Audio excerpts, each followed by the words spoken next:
Hello viewers and welcome to the first of our Eurogamer Expo videos. This video focuses on the show floor, taking a look at some of the games on display. The show goes on until Sunday, and of course we'll also be looking, quick look at Fast Racing Neo coming out on the Wii U there, looking very impressive, and a chat with the developer as well, which is very helpful. I'll be testing the new HTC Vive, very impressive VR headset, separate video coming for that as well as I walk through the demo. And of course then talking to one of the independent developers for Drive Any Track. Lots of indie titles at the show, and it was great to see some of the development in that sector. If there's one thing about PC gaming, is it's really grown for independent developers, and I think in that sense it's very disappointing how little is actually making it to the consoles in terms of PSN and Xbox One, given the fact there are lots more indie titles on the Xbox 360. But walking around the show floor, there was that massive TIE Fighter, which was very impressive. Obviously parts of the selection we saw at Gamescom as well, and of course we can see here the YouTube area as we just passed the EA section, and that's the YouTube gaming area where some of the famous YouTubers will be, big YouTubers during the show. And then of course Need for Speed obviously was there. It's the demo we've already covered, but either way, loads of people queuing up to play on these EA titles, and you can see there the car there just looking all nice and shiny, and all the people that were queuing.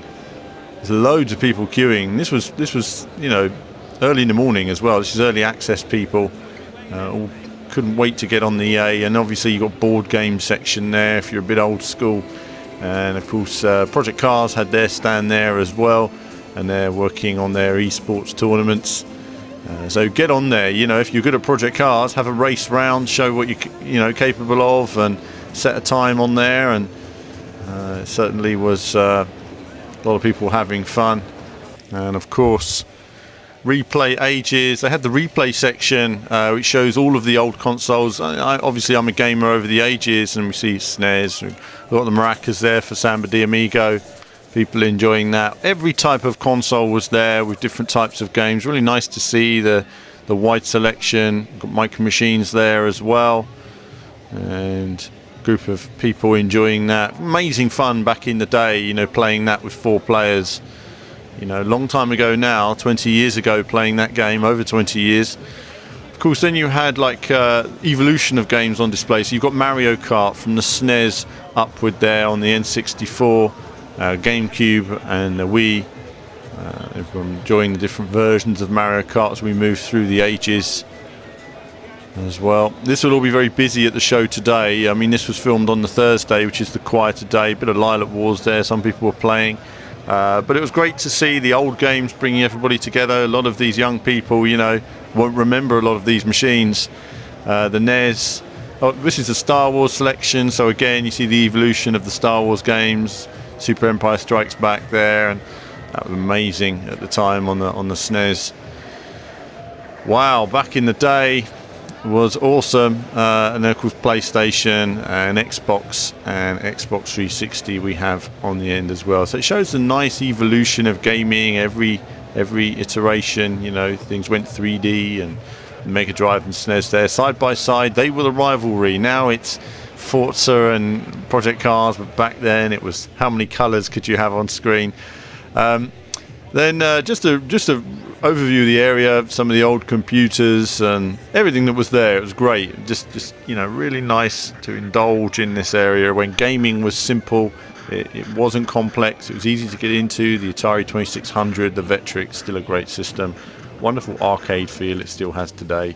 Pinball machines, wide selection of pinball machines there as well. Still classics, still great fun. Love a good pinball machine. And some of the MAME cabinets, which these MAME cabinets were fantastic. I mean, the guy literally had hundreds of systems and thousands of games that all worked on there, and they could make different colour cabinets, add track balls on there, and you know, it can play practically anything and everything. It's nice to see them dressed up in these different cabinets which are on display, and you can see the sit-down cabinet there as well, which was nice. Notice they're all running shoot 'em ups. I set shoot 'em ups on them all before filming. R-Type Leo, awesome game. Still got the arcade board for that one as well. It wasn't seen often in the arcade. I only saw it once in the arcade in the Trocadero many years ago. A bit of Alpha Mission 2 there running on the Neo Geo emulator. Classic game. Could do that in 1 credit back in the day. That was one of my 1 credit specials. Everyone should be able to do a 1 credit on the Neo Geo game. So merchandise, seas of merchandise there. I mean, the amount of merchandise was unbelievable. So if you're going down there and you see the stuff, well, you know, make sure you've got some pocket money on you, because there's lots of really cool gadgets and bits and bobs there. Some strange stuff as well. But either way, lots of people queuing up to spend all of their money on all of their goodies. Scattered throughout the show, lots of plushies in there and model kits and whatever else they had there. Posters. Aza's stand was over here. No, it wasn't. That YouTube Gaming we can see there. YouTube Gaming, again, people on stage. You can see how it's packed out now. It's quite empty earlier, but as soon as you get some YouTubers on stage, suddenly there's big queues and lots of people waiting, and it starts to fill out as the day goes on. No doubt that area will be crowded over the weekend when you see some of the bigger YouTubers on there. Again, more merchandise, just stacks and stacks of merchandise. So if you're into your gaming merchandise, there's lots there, as well as this stand, which actually was more like sort of comic and gaming and film stuff. But either way, cool artworks on display. And again, I was walking around the show, just filming bits and pieces. I just wanted to give you guys, if you can't make it to the show, a bit of an insight in what it was like there, just wandering around.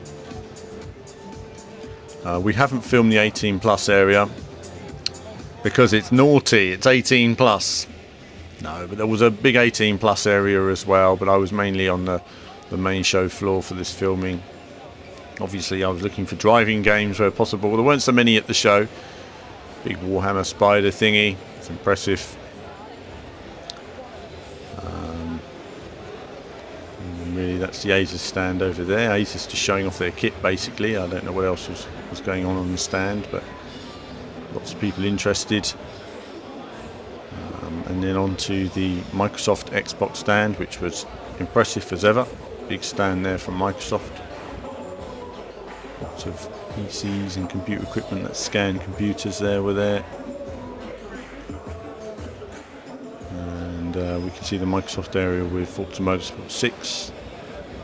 And the show wasn't too bad. You know, you go on the Thursday, you get in there nice and early, and it's not too crowded. At the weekend you won't be able to move in here, I'm sure, but it's not as hot as Gamescom. I mean, Gamescom was uncomfortably hot. It was absolutely baking in there, so it wasn't too bad in here. The aircon was pretty good, so impressively given all the people and TVs, and I'm sure it will be hot during the weekend, so you won't need more than a t-shirt when you're in there. Something is warm. And the queues were surprisingly long, even on this first day. And come over to the Sony booth. You can see the green from Xbox to the blue of Sony. Now showing off a range of titles there as well. Didn't see what the car was. Is that Mad Max there, isn't it? So just looking over the booth. I'll have a wander around the booth here as well. This one sort of hoops reminded me of what they used to have for Gran Turismo, but no Gran Turismo obviously on display. Sony are missing a major title there in terms of their armoury, but FIFA was very popular, as was Street Fighter 5. And just walking around the stand,